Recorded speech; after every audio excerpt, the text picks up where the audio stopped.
আসসালামু আলাইকুম রহমতুল্লাহ। রাশিয়ার ফাঁদে বাংলার মায়েরা কাঁদে।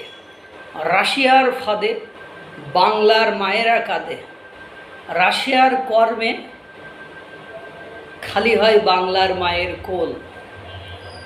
কেন এ কথা বললাম? আপনারা জানেন, রাশিয়া ইউক্রেন যুদ্ধ হচ্ছে।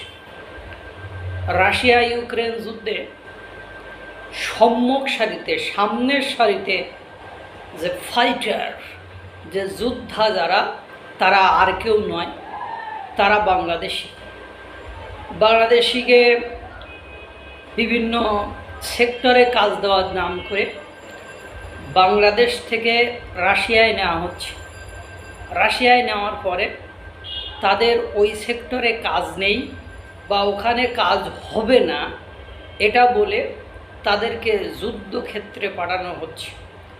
এবং কার্যত যারা হ্যান্ডসাম বা যারা যুদ্ধ করতে পারবে এই ধরনের ছেলেদেরকে, ব্যক্তিদেরকে তারা জোর জবরদস্তি করে ইউক্রেন যুদ্ধে পাঠাচ্ছে। এবং ইউক্রেন যুদ্ধে শুধু পাঠাচ্ছে না, ইউক্রেন যুদ্ধে সামনের সারিতে যেসব রাশিয়ার হয়ে যারা যুদ্ধ করছে তারা হলো বাংলাদেশি।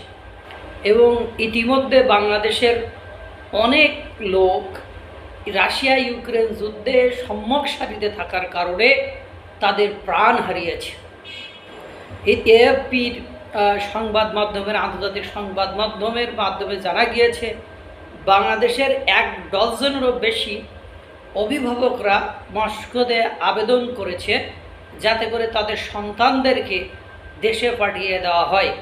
ইউরোপে নেওয়ার নাম করে সিস্টেম করে রাশিয়াতে পাঠিয়ে দিচ্ছে। আর রাশিয়াতে পাঠানোর পরে বাংলাদেশদের এদেরকে একটু ট্রেনিং করায় তাদেরকে সামনে রেখে তাদের পেছনে আপনার রাশিয়ার সৈন্যরা যাচ্ছে।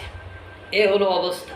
কিছুদিন আগে যদিও আমাদের সেনাপ্রধান ওয়াকারুজ্জামান ক্রোয়েশিয়াতে সফর করে আসলেন এবং গতকালকে আপনারা দেখেছেন যে রাশিয়া থেকে 3টি যুদ্ধ জাহাজ এই সফরে এসেছে। এটা নিয়ে বাংলাদেশের অনেকে উৎফুল্ল, আনন্দিত। কিন্তু ঘটনা কি, কোন জায়গায় দেখছেন? রাশিয়া কেন, পৃথিবীর কোনো দেশই বিনা স্বার্থে কারোরই কোনো উপকার করে না। আর বিশেষ করে ডক্টর মোহাম্মদ ইউনূসের শাসনে বলে কোনো দেশই তো উপকার করছে না, শুধু আশ্বাসই দিয়ে যাচ্ছে। কিন্তু আজ পর্যন্ত এই 8 মাসে কোনো দেশ বড় কোনো বিনিয়োগ করেনি, বরং এদেশ থেকে বিনিয়োগ তুলে নিয়ে যাচ্ছে।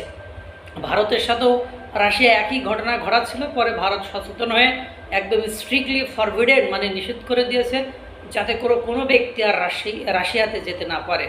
আল্লাহ তাআলা সকলকে ভালো রাখুক, সুস্থ রাখুক। আসসালামু আলাইকুম ওয়া রাহমাতুল্লাহ।